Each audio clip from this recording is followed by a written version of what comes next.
Estamos aqui mais uma vez, até que Cristo volte, para compartilhar a palavra de Deus, falando assim no Espírito Santo. Então eu queria convidar você a ir em sua Bíblia, lá em Atos, no capítulo 17, versos 1 a 9. Vamos lá? O texto diz assim: Tendo Paulo passado por Anfípolis e Apolônia, chegaram a Tessalônica. É de Tessalônica que nós vamos falar. Onde havia uma sinagoga de judeus. Paulo, segundo o seu costume, foi procurá-los. Por 3 sábados, arrasou com eles acerca das Escrituras, expondo e demonstrando ter sido necessário que Cristo padecesse e ressurgisse dentre os mortos, e este, dizia ele, é o Cristo, Jesus, que eu vos anuncio. Alguns deles foram persuadidos e unidos a Paulo e Silas, bem como numerosa multidão de gregos piedosos e muitas distintas mulheres. Os judeus, porém, movidos de inveja, trazendo consigo alguns homens maus dentre a malandragem, ajuntando a turba, alvoroçaram a cidade e, assaltando a casa de Jason, procuravam trazê-los para o meio do povo. Porém, não os encontrando, arrastaram Jason e alguns irmãos perante as autoridades, clamando: estes que têm transtornado o mundo chegaram também aqui, os quais Jason hospedou. Todos estes procedem contra os decretos de César, afirmando ser Jesus outro rei. Tanto a multidão como as autoridades ficaram agitados e, ao ouvirem essas palavras, contudo, soltaram Jason e os mais, após terem recebido deles a fiança estipulada. Nós vamos falar hoje, em cima desse texto, sobre Tessalônica. Então preste bastante atenção àquilo que Deus vai falar ao seu coração, e nós temos orado, pedido a Deus que fale constantemente ao seu coração através desse texto. Bem, nós vamos falar, a partir de agora, um longo período sobre as cartas de Paulo a Tessalônica, e entendi por bem começar pela plantação da igreja. Então, hoje, nós vamos ver a importância da plantação de uma igreja, olhando aqui para este texto, para a plantação da igreja de Tessalônica. A plantação de uma igreja é algo importante porque faz parte da expansão do reino de Deus. Mas mais importante do que a plantação é como a igreja é implantada. Nesse sentido, nós podemos pensar em como a nossa igreja foi plantada. Desde a nossa igreja aqui no Brasil, ou no nosso estado, como chegou, ou até mesmo na nossa cidade, no nosso bairro.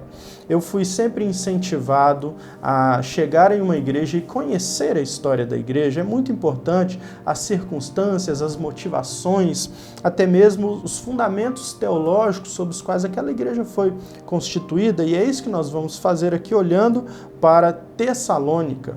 A cidade de Tessalônica, essa importante cidade onde a igreja de Deus foi plantada, e assim nós podemos pensar tanto na nossa igreja local, quanto também pensar na importância de se plantar igrejas, de fazer crescer assim o reino de Deus. Então eu gostaria que você pensasse rapidamente a respeito do contexto disso. O contexto de implantar uma igreja. E segundo esse texto, ali no contexto de Atos, nós vemos que a plantação de igreja é algo que vem da vontade de Deus, não da nossa. O apóstolo Paulo até tinha outros planos. A Bíblia diz mesmo que nós fazemos planos, mas a resposta certa vem dos lábios do Senhor. Então, antes de tudo, a plantação de uma igreja deve vir pela vontade de Deus. O apóstolo Paulo foi direcionado àquele lugar. Ele até tinha outros planos, mas Deus o levou até a Europa, e depois dali foi para a Ásia, como também era plano de Paulo. A plantação de igrejas acontece mesmo em meio à perseguição.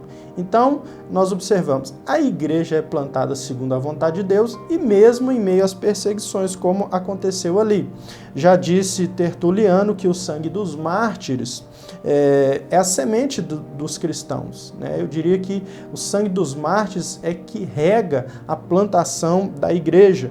Então, mesmo em meio às dificuldades, a igreja deve ser plantada, nós devemos plantar ali um trabalho.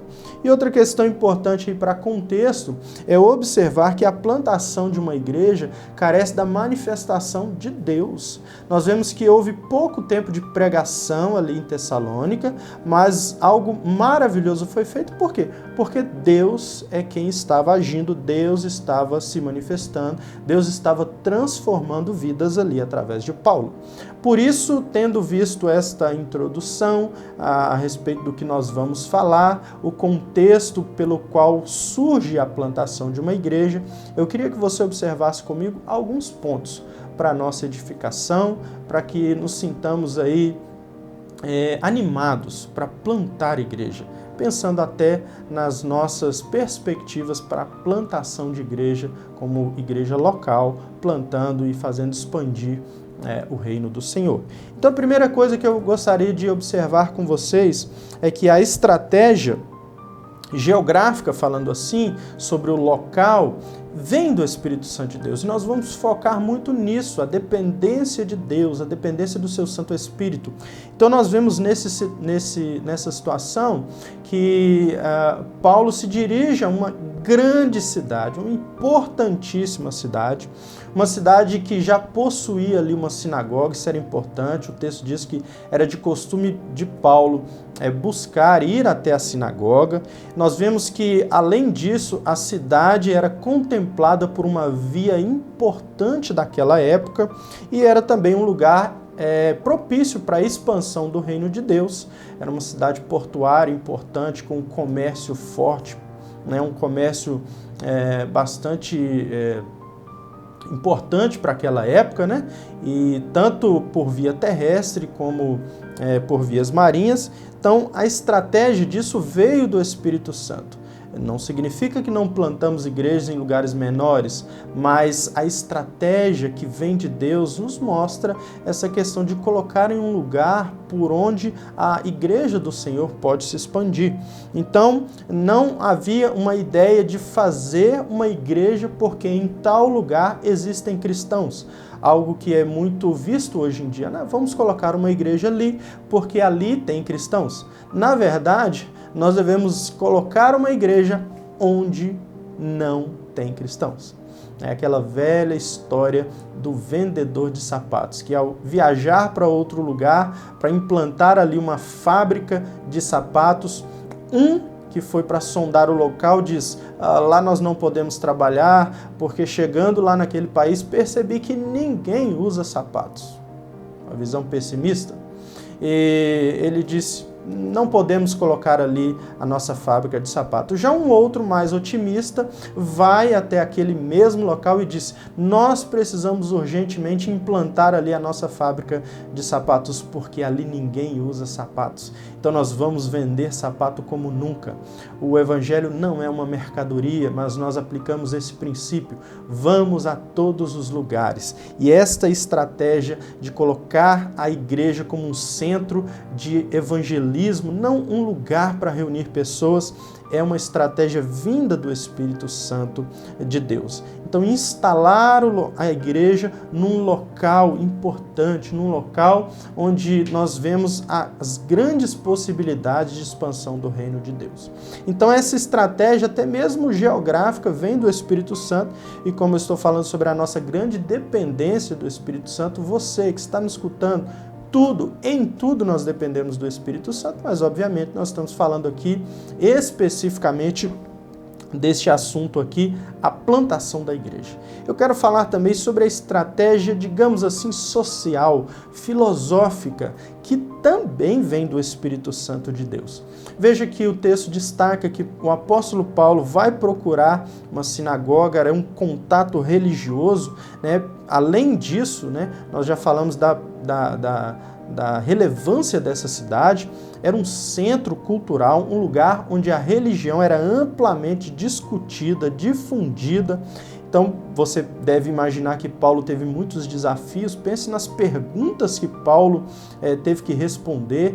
Pense nas pessoas ali tão importantes e de grande cultura naquela cidade, um desafio de fato filosófico para Paulo. Mas essa estratégia de colocar a igreja ali vem do Espírito Santo.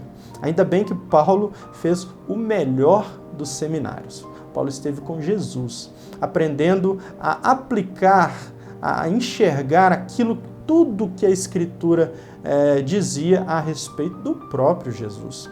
Então essa estratégia social, filosófica de como entra o Evangelho também vem do Senhor.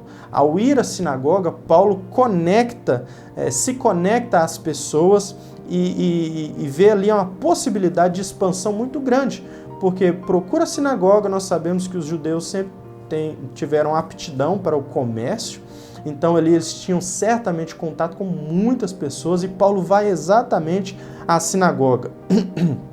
E ali ele falava a respeito da palavra do Senhor, da Escritura, e então nós vemos que em todas as situações nós precisamos do Espírito Santo. E algo que eu costumo sempre frisar, meus irmãos, é necessário para isso discernimento. Meus irmãos, nós precisamos buscar de Deus discernimento. Quantas vezes nós agimos sem discernimento? É claro que essa é uma situação, é a obra do Senhor e tudo, mas a nossa vida inteira é a obra do Senhor. Nós precisamos do discernimento do Espírito Santo para usar os melhores recursos, os melhores meios, os melhores métodos, tudo que nós fazemos, e especialmente no caso da plantação de igrejas. Em tantas outras áreas, sim, necessário, mas aqui nós observamos a necessidade de discernimento, tanto para uma questão geográfica, né, de onde será implantada a igreja, quanto a questão social, né, como este evangelho estará entranhando a cidade, e discernimento para observar todas essas coisas. Todas as coisas, né? Lembre-se que nós vimos recentemente em algumas exposições que Josué foi enganado pelos gibeonitas, faltou-lhe discernimento. Outra questão importante a respeito deste texto sobre a implantação da igreja ali em Tessalônica era a essência da pregação. E, obviamente, mais uma vez eu afirmo, vem do Espírito Santo de Deus. Vamos escolher um local para a igreja? Sim. Espírito Santo de Deus, precisamos dele.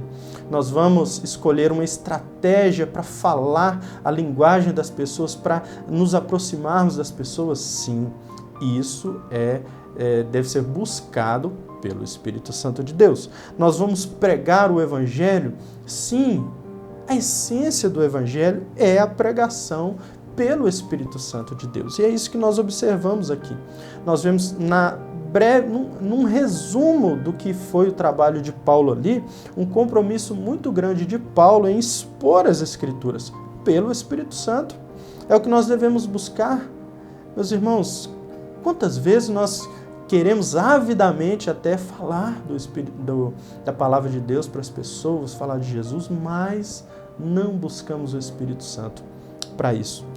O texto eu vou destacar algumas palavras do texto importantes para a gente entender como isso se deu. Olha que Paulo arrazoava, diz o verso 2. Este arrazoar era um sistema de perguntas e respostas pelo qual Paulo estava ali falando das Escrituras, relacionando tudo com Cristo. Isso aqui é a famosa dialética grega, né? Aquele sistema de perguntas e respostas por meio dos quais vem o aprendizado. Então, Paulo faz uso disso. Verso 2. Diz no verso 3 que ele expunha outra palavra para falar de uma explicação aliada à aplicação da palavra de Deus. Então, nós observamos nessa exposição da palavra de Deus que o raciocínio de Paulo partia do texto bíblico e não o contrário. Paulo não tinha um raciocínio e buscava um texto bíblico para falar a respeito daquilo, não. O texto bíblico é que dava para ele o raciocínio, é que dava para ele a base para que ele falasse para aquelas pessoas. Isso é uma interpretação sadia. com a qual nós devemos nos preocupar. Nós precisamos pensar em arrazoar, em fazer perguntas, respostas, procurar da melhor forma falar da palavra do Senhor, expor as Escrituras de maneira fiel, com interpretação sadia, né? E a última palavra que eu destaco é no verso 3 ainda, onde diz que Paulo demonstrava. Essa demonstração, essa palavra usada aqui, era como se fosse uma comparação, né? Tem uma personagem conhecida que costuma usar esse termo, comparação, né? Porque, na verdade, Paulo colocava a Escritura de um lado e aquilo que aconteceu com Cristo, ou seja, o cumprimento da Escritura. Essa demonstração era justamente colocar as coisas lado a lado. E assim, colocando de um lado a Escritura, do outro a evidência daquilo que aconteceu com Jesus, Paulo assim demonstrava, expunha e arrazoava a respeito da palavra de Deus. Pode ser que você nunca tenha percebido isso, são palavras ali no texto, mas isso é para que você entenda a importância de conhecer a palavra de Deus, de falar com as pessoas, não de qualquer forma, não pensando assim, não, Deus vai abençoar, eu vou fazer o melhor. Não. Procure sempre melhorar, arrazoar, entender, buscar, demonstrar, expor a palavra do Senhor. E por último, queria que você observasse aí os resultados. Nós vamos falar muito a respeito da igreja de Tessalônica, dessa cidade tão importante. E olha os resultados da pregação de Paulo aqui no texto. Primeiro, fala dos resultados a respeito dos convertidos. O texto diz de maneira resumida que alguns judeus e um grande número de gregos, piedosos e mulheres distintas. Este é um resumo do público que se converteu. Um pequeno grupo de judeus e uma grande quantidade de pessoas, incluindo judeus, incluindo gregos, piedosos e mulheres distintas. Essas até nós observamos ali na carta de Corinto, de Tessalônica, né? Então nós vemos aqui, naquilo que Paulo falou, um resultado, pessoas que se juntaram a ele pela fé. Então nós vemos que ele expôs a palavra, havia poder na sua palavra, que era o poder do Espírito Santo, e havia convicção naquilo que ele dizia. Paulo não estava falando de uma teoria, era algo em que ele acreditava de fato. Então o texto diz que os irmãos se uniram a Paulo e Silas, provavelmente passaram a se reunir nas casas, como a casa de Jason. Então ali houve uma integração, a igreja estava surgindo, se formando uma igreja. Mas um dos resultados é a oposição. Houveram convertidos? Sim, mas houve também oposição. O interessante, meus irmãos, é que a oposição não surge dos pagãos, não surge daquelas pessoas que não acreditavam em Deus ou negavam qualquer divindade. A oposição veio do meio religioso mais próximo de Paulo. Paulo trouxe uma exposição racional, nós ouvimos aqui, baseada na Escritura, e a resposta que ele obteve desses opositores foi uma resposta emocional. Paulo traz uma exposição racional e a resposta deles é emocional. Nós vemos isso muito com pessoas que não têm argumentos, né? Você traz argumentos, expõe uma verdade e a pessoa diz assim, você é feio e bobo. Ela vai pela emoção. Então nós vimos que foi assim a reação destes opositores. E o texto diz que ainda pior, olha a que levou esta inveja deles. Eles se associaram, se aliaram aos maus e malandros. E é curioso que a Bíblia dá uma ideia de que entre aqueles malandros, eles pegaram os piores. E por eles geraram ali muito transtorno. E é isso exatamente que os sentimentos gerados pela carne trazem. Mentiras, associação com o mal e todo tipo de coisa que vai querer prejudicar a palavra do Senhor. Observe aqui então que houveram os convertidos, os opositores, E isso aqui, a oposição, resultou numa acusação pública e política. Disseram que eles eram agitadores da sociedade, transtornadores do mundo, fazendo uma referência que provavelmente eles já tinham ouvido falar do que estava acontecendo, e os acusaram de subversivos. Eles chegam a dizer, olha, eles estão falando que Jesus é um outro rei, contrariando o decreto de César. Então havia uma implicação muito grave, uma acusação séria que certamente levaria, ou provavelmente levaria eles à morte assim, de maneira muito fácil. Mas eles não temiam, continuavam a anunciar o nome de Deus, porque Deus está no controle. Provavelmente, quando o texto diz aqui que foi exigido fiança, talvez não seja só fiança.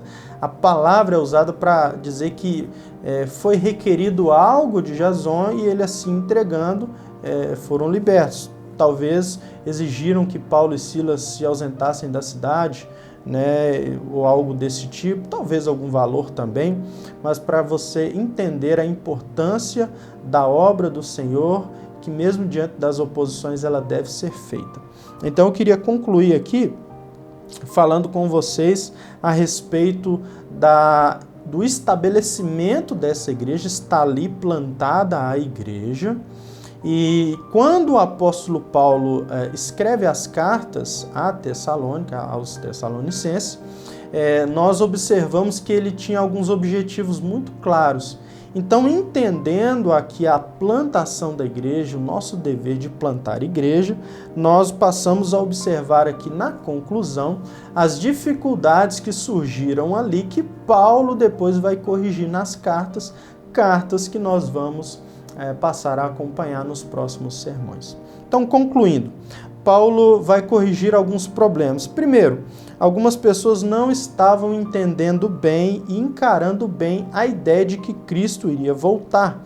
Alguns não entenderam isso bem, e alguns até estavam deixando de trabalhar. Não, Jesus está para voltar, e eles deixaram de trabalhar, talvez estavam vivendo uma vida ali dissoluta, né?